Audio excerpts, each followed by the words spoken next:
মোকতো কৈছিলে যে সুইসাইড কৰিছে জুবিন গাৰ্গে মই 2 ঘণ্টা আগতে হেনেকে বুলি পাইছো মানে কেনেকা খবৰ আহিছে হিচাপ নাই মই তেতিয়া জনে কৈছিলে মই কৈছো যে তেওঁ সুইসাইড কৰা মানুহ নহয় পুৰা চাৰ্জ লো আমি হেনেকে থাকো কিন্তু এইকেটাই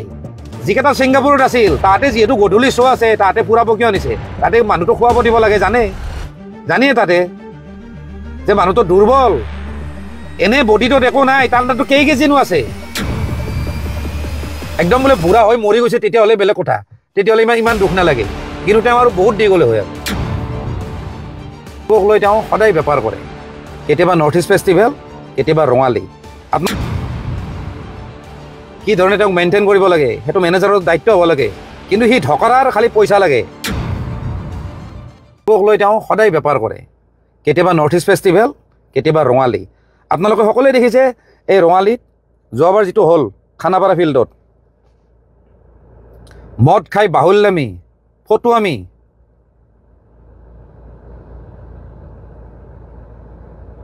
লাষ্টত ক'ব জয় অসম জয় জুবিন দা ক'ব তাৰমানে মানুহৰ আৱেগক লৈ তেওঁলোকে বেপাৰ কৰে এই শ্যামকানু মহন্তৰ নিচিনা মানুহে আৰু মই আগতো মই দুটামান ভিডিঅ'ত কৈছোঁ যে জুবিন গাৰ্গৰ যিটো মেনেজমেণ্ট সেইটো হ'ল হিন্দীভাষী মানুহৰ সেইকাৰণে মই এদিন জুবিন দাক সমালোচনা কৰি মই কৈছিলোঁ জুবিন দাক সিদিনা সমালোচনা কৰিছিলোঁ যে আপুনি এই হিন্দীভাষী মানুহক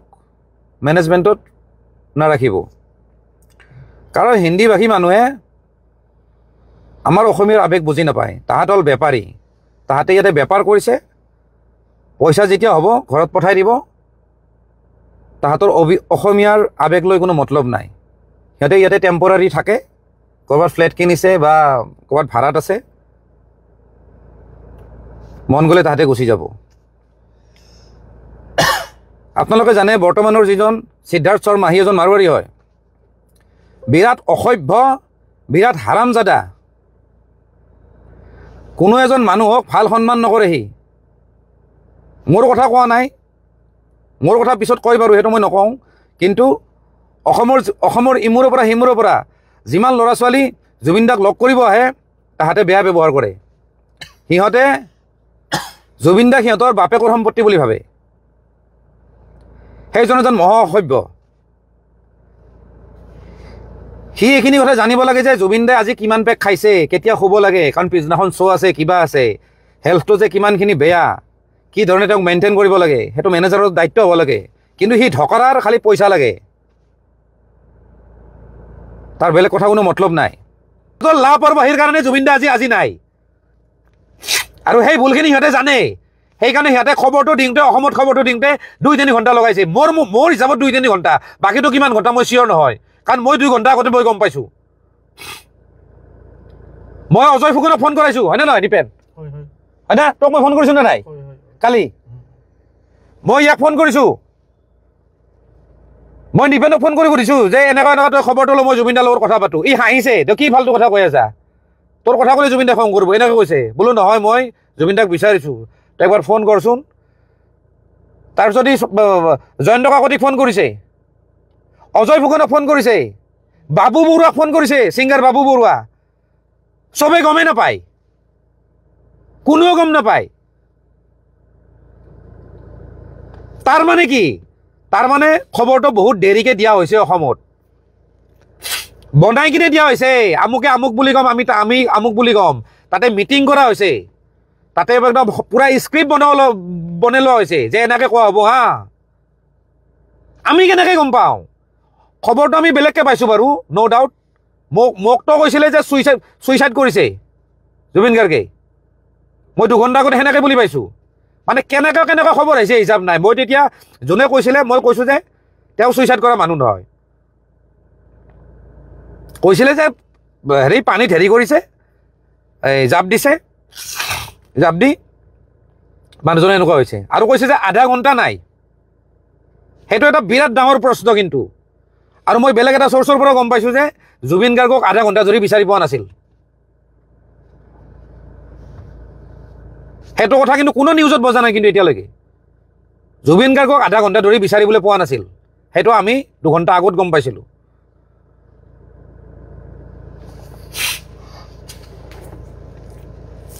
সেইকাৰণে ক'লোঁ নহয় এই মানুহবিলাক চব মিলি ভগত আছে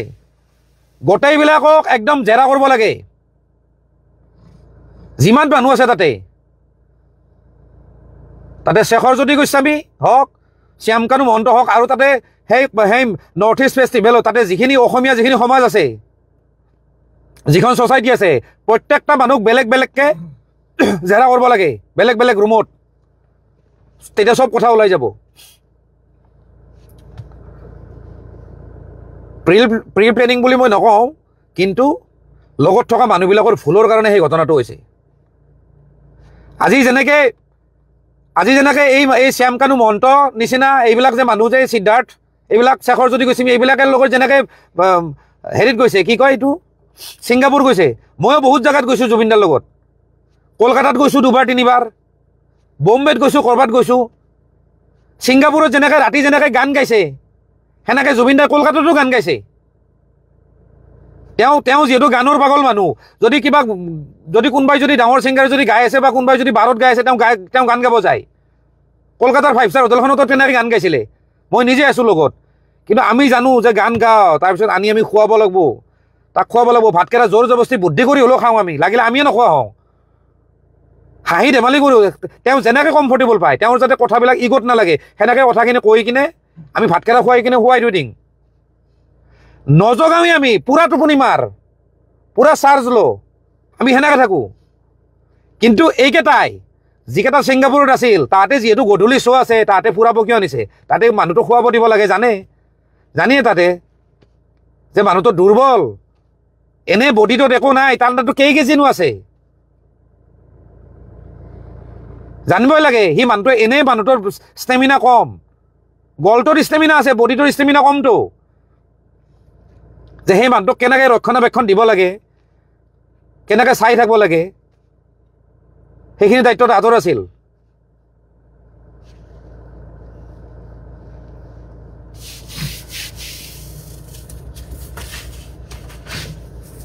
শ্যামকানু মহন্তই কয় যে হেৰি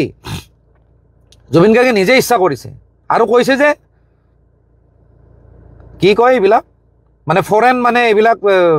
হেৰিবিলাকৰ কাৰণে বিজনেছৰ কাৰণে মিটিং টিটিং হৈছে মানে ইম্পৰ্ট এক্সপৰ্টৰ মানে লগতে সেইখিনিও কৰিব আৰে যদি গুৱাহাটীত যদি সেই নৰ্থ ইষ্ট ফেষ্টিভেল পাতে ফৰেন ক্লায়েণ্ট নাহিব নেকি বিজনেছ ডিল নহ'ব নেকি আমি ইয়াৰ পৰাও কৰিব পাৰোঁ ইমান কোটি কোটি টকা খৰচা কৰি যদি বাহিৰত যদি উৰাব পাৰে পইচা গভৰ্ণমেণ্টৰ পইচা কিন্তু উৰাব যে পাৰে সেইখিনি পইচা কিন্তু ইয়াতে যদি খৰচা কৰোঁ নহয় সেই পইচা দি ইফালে সেই পইচা দি ইয়াতে শ্ব' হ'ব আৰু বাহিৰৰ যিমান ক্লায়েণ্ট কোন হয় আৰু বাহিৰৰ ক্লায়েণ্টবিলাকক আনি ইয়াতে ফ্লাইটৰ ভাড়া হোটেলৰ ভাড়া দি পেলাই ৰাখিব পাৰি আৰামছে 5 ষ্টাৰ ফেচিলিটিত ইয়াততো আমাৰ 5 ষ্টাৰ হোটেল হৈ গ'ল প্ৰব্লেমটো কি কিন্তু বাহিৰত কিয় কৰিব লাগে এই চেৰা পাগলামি কৰিব যায় মদ খাব যায় এই শ্যামকানু মহন্তৰ নিচিনা এইবিলাক মানুহে যাব তাতে বাহুল্লামি কৰিব মদ খাব আৰু জুবিন গাৰ্গক উঠাই দিব জুবিন গাৰ্গক যেনেকৈ ৰাখা সেনেকৈ মানুহ পানীৰ নিচিনা মানুহ সি নিজে কয় পানীৰ নিচিনা মানুহ আলুৰ নিচিনা মানুহ সি আমি যিটো পৰিৱেশত আমি থাকিম যেনেকৈ ৰাখিম সিও সেনেকুৱা পৰিৱেশৰে হৈ যায় আমি যদি বাহুল্লামি কৰোঁ আমি যদি মদে খাই থাকোঁ সিও মদ খাব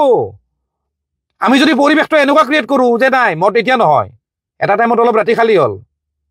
দেহাটোও ঠিক থাকিল মাইণ্ডটো অলপ ৰিফ্ৰেছ হ'ল সেই পৰিৱেশটো সিহঁতে ক্ৰিয়েট কৰিব লাগে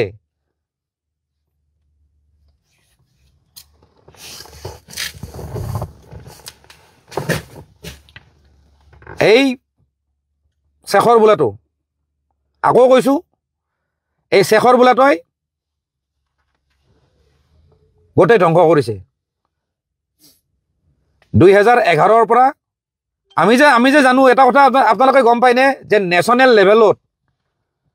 লেভেলত জুবিন গাৰ্গক বাহিৰৰ মানুহে নাজানে আমি অসমীয়া মানুহখিনি ভালকৈ জানো মই আগতে মই ছাৰ্ভে কৰিছোঁ বম্বে চম্বেত মই ঘূৰিছোঁ মই জুবিনদাৰ লগত নিজে গৈছোঁ বলিউডৰ গোটেই ষ্টুডিঅ' মই দেখা পাইছোঁ যিমান ডাঙৰ ষ্টুডিঅ' আছে বিশেষকৈ মিউজিকেল ষ্টুডিঅ'বিলাক মই দেখিছোঁ তাতে কিন্তু বাহিৰৰ হিন্দীভাষী মানুহবিলাকে জুবিন কাক বুলি নাজানে জুবিন বুলি ক'লে লগে লগে জুবিন নটিয়ালৰ কথাই ভাবে কিন্তু তাৰ আগতে যে এই যাত্ৰাটো যে মানে ধ্বংস যে হৈছে যে জুবিনদাৰ যে মিউজিকেল জাৰ্নি বা কালচাৰ জাৰ্নিটো যে যিটো নেশ্যনেল লেভেলৰ যে আমাৰ যে অকল ষ্টেট লেভেল হৈ গ'ল যে সেইবিলাকৰ কিন্তু দায়ী হ'ল এই শেখৰজ্যোতি গোস্বামী আৰু এইটোৰ প্ৰমাণ মই লাগিলে মই আৰু দিম আৰু বহুত মানুহ আছে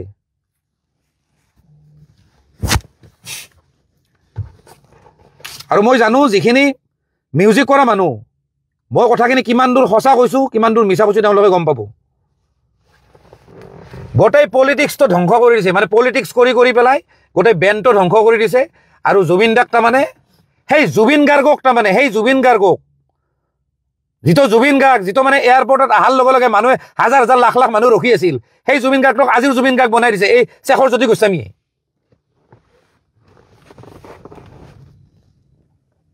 আপোনালোকে গম পাব কোন শেখৰজ্যোতি গোস্বামী ফটোখন দেখা পাব কিয় আছে তাতে সেইকাৰণে কৈছোঁ জুবিন গাৰ্গক আজি হত্যা কৰা হোৱা নাই জুবিন গাৰ্গক গ্ৰেজুৱেলি হত্যা কৰা হৈছে লাহে লাহে কিন্তু এই কথাবিলাক আমি গৰিমা বৌহঁতৰো কাণত আমি মানে কাণ চুৱাব চেষ্টা কৰিছিলোঁ কিন্তু নাই তেওঁলোকেও বুজি নাপায় তেওঁলোকেও মানে বুজি নাপাওঁ কিবা পটককৈ তেওঁলোকে মানে কেটচ নকৰে কথাবিলাক তেওঁলোকে কিবা বেলেগ ধৰণে লৈ লয় তেওঁলোকে ভাবে আমি বেয়াৰ কাৰণে কৈছোঁ নেকি আৰু বেয়া অভিয়াছলি ভাবোঁ কাৰণ মোৰ তেনেকুৱা বেলেগ কাম নাছিলে জুবিনদাৰ লগত লগ হওঁ মদ খাওঁ কিন্তু সেইবুলি আমি বেছিকৈ খোৱা নাছিলোঁ লিমিটত খাইছিলোঁ বন্ধুৰ নিচিনা সৰু কাৰণ অভিয়াছলি মোৰ যিহেতু কাম নাই মই যিহেতু কালচাৰেল লাইনৰ মানুহ নহয় মইতো আমি ফ্ৰেণ্ডৰ নিচিনা খামেই আৰু তো সেই বস্তুটো বৌহঁতে ভাবে যে ইয়াৰ লগত লগ হ'লেনো কি হ'ব আজি মই এই ভিডিঅ'টোৰ যোগেদি কওঁ জুবিনদাৰ পৰা আঁতৰি অহাৰ মেইন কাৰণটো হ'ল মোক গৰিমা বৌয়ে ফোন কৰিছিলে যে ঋতু তুমি অকণমান আঁতৰি দিয়া যেতিয়া নিজৰ যেতিয়া ঘনীয়েকজনীয়ে যেতিয়া ক'ব নহয় তেতিয়া বোলো বৌ ঠিক আছে হ'ব একো নাই আৰু সেই কথাটো কিন্তু মই জুবিন দাক আজিলৈকে কিন্তু মই নক'লোঁ কাৰণ তেওঁতো গিৰেক ঘনীয়েকৰ মামলা সেইটো বস্তু কৈ পেলাই মই ৰিলেশ্যন কিয় বেয়া কৰিম কিন্তু আজি মই কৈছোঁ ফাৰ্ষ্ট টাইম ছ'চিয়েল মিডিয়াত কৈছোঁ যে বৌয়ে মোক ফোন কৰিছিলে সেইকাৰণে মই আঁতৰি আহিছোঁ কিন্তু দুখ লাগে এটা কথাত হয়তো আমি যদি থাকিলোঁ হয় হয়তো জুবিন দাক আৰু 20-30 বছৰ ৰাখিব পাৰিলোঁ হয় বেয়া লাগে এটা কাৰণে তেওঁৰ গলটো এতিয়াও ঠিক আছিলে তেওঁ গাব পৰা এতিয়াও অৱস্থাত আছিলে আৰু বহু বছৰ তেওঁ গাব পাৰিলে হয় একদম বোলে বুঢ়া হৈ মৰি গৈছে তেতিয়াহ'লে বেলেগ কথা তেতিয়াহ'লে ইমান দুখ নালাগে কিন্তু তেওঁ আৰু বহুত দি গ'লে হয় আৰু সেইকাৰণে বেয়া লাগিছে এনিৱে মই এতিয়া ৰাখোঁ আৰু লাইভটো খতম কৰিম বেয়া নাপাব মই মানে সিমান কোৱাৰ মানে মোৰ শক্তি নাই মেইন কথা আৰু কিবা এটা ক'লে মোৰ বস্তুটো মই অকণমান বেছি ইম'চনেল হৈ যাওঁ গতিকে আজিলৈ এৰিছোঁ আৰু ধন্যবাদ